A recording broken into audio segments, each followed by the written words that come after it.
Hello everybody and welcome back to another installment episode video of Get to Know Me in April.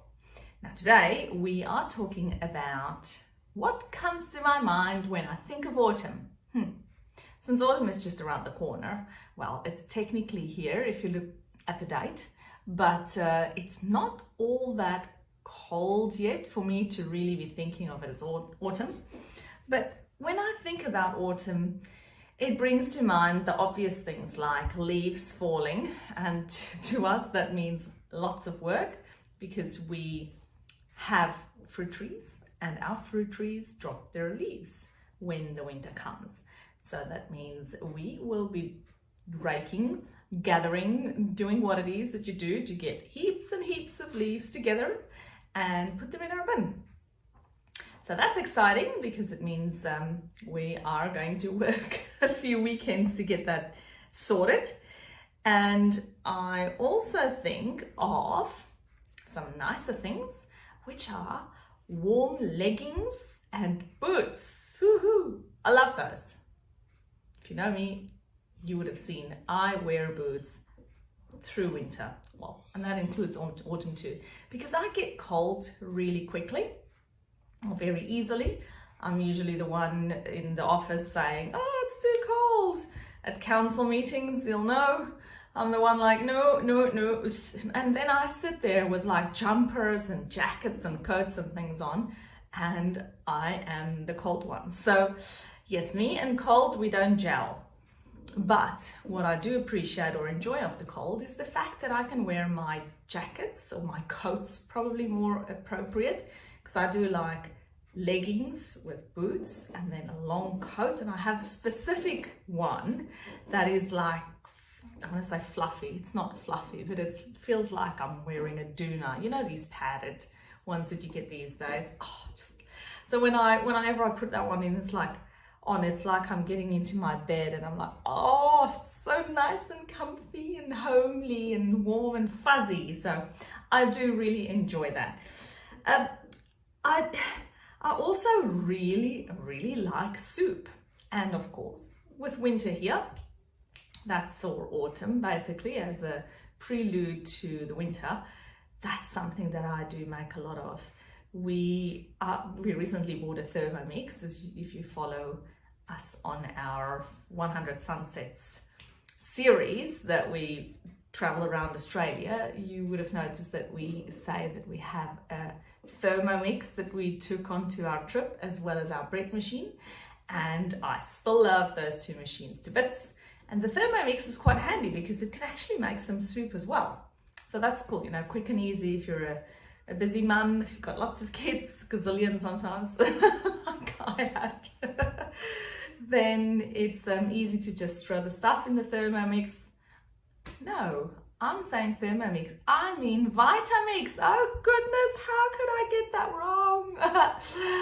My sister-in-law would love me for this one because she's been nagging on me to get a Thermomix for so long. And I'm like, no, maybe later. And now I'm saying I've got a Thermomix. Oh, got it so mixed up. A Vitamix, that's the one. The one that makes the smoothies, you know, Boost Juice, where you go to grab your really lovely fruit juices or smoothies.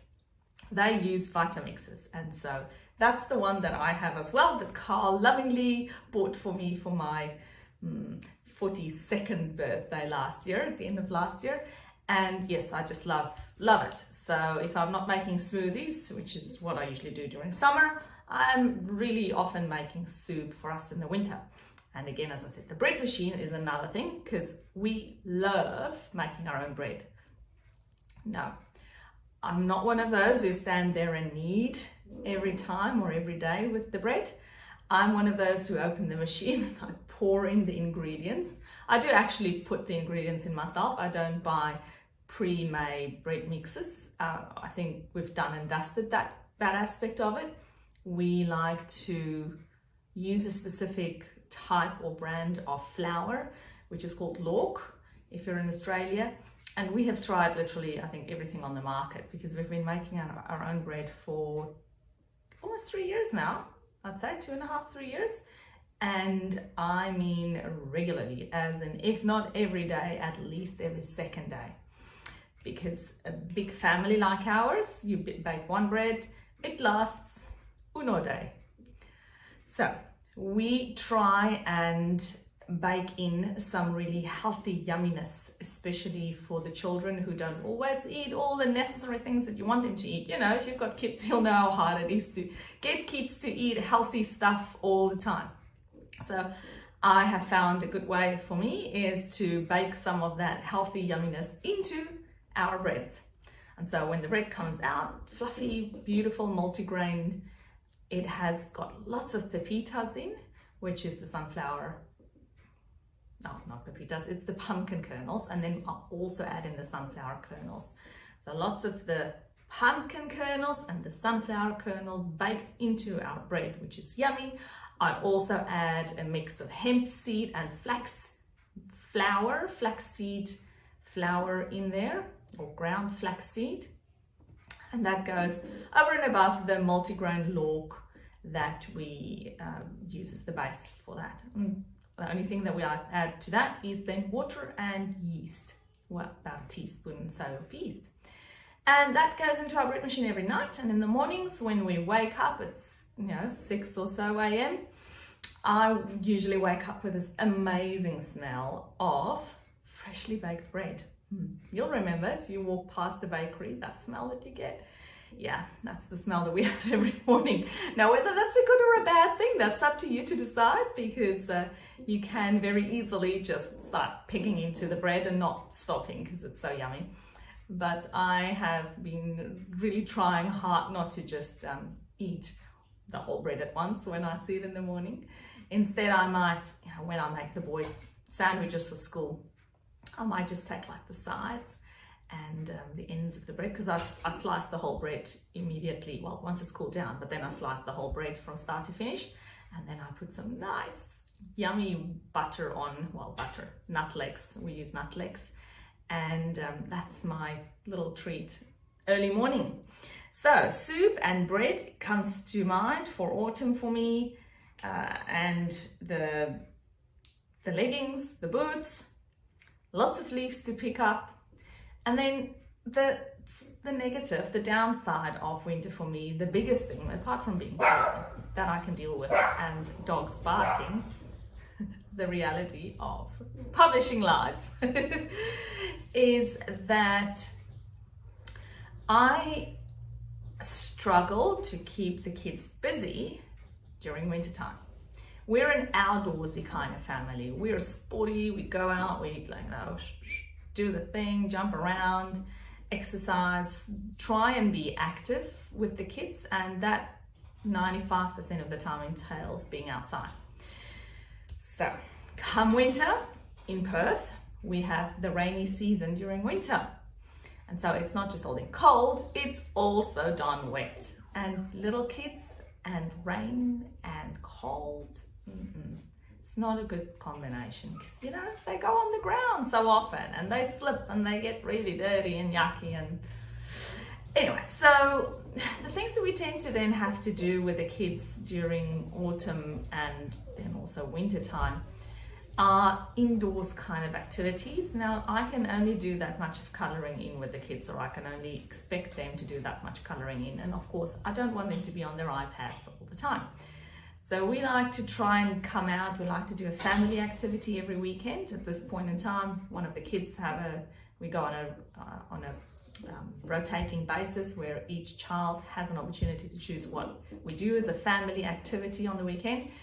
And that usually entails something like going to the beach or going to a skate park or one of those things, which, as you can tell, are usually outside. But during winter, it means that we have to go to indoors kind of venues, and there are only those many indoor venues that you can do.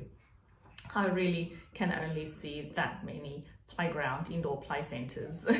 It's like I can do one max maybe in a couple of months, and then I feel like I've done my indoor play center for the year almost. So we go indoor play centers, and then things that the kids, they're starting to get a little bit older then at the moment, especially obviously the older ones. Capri is still only 2 years old, but Monaco and Bordeaux and Everest are getting easier at going to different places. So we can go to like trampoline parks, and we can go, indoor trampoline parks, and have these like inflatable worlds, which are also indoors as well.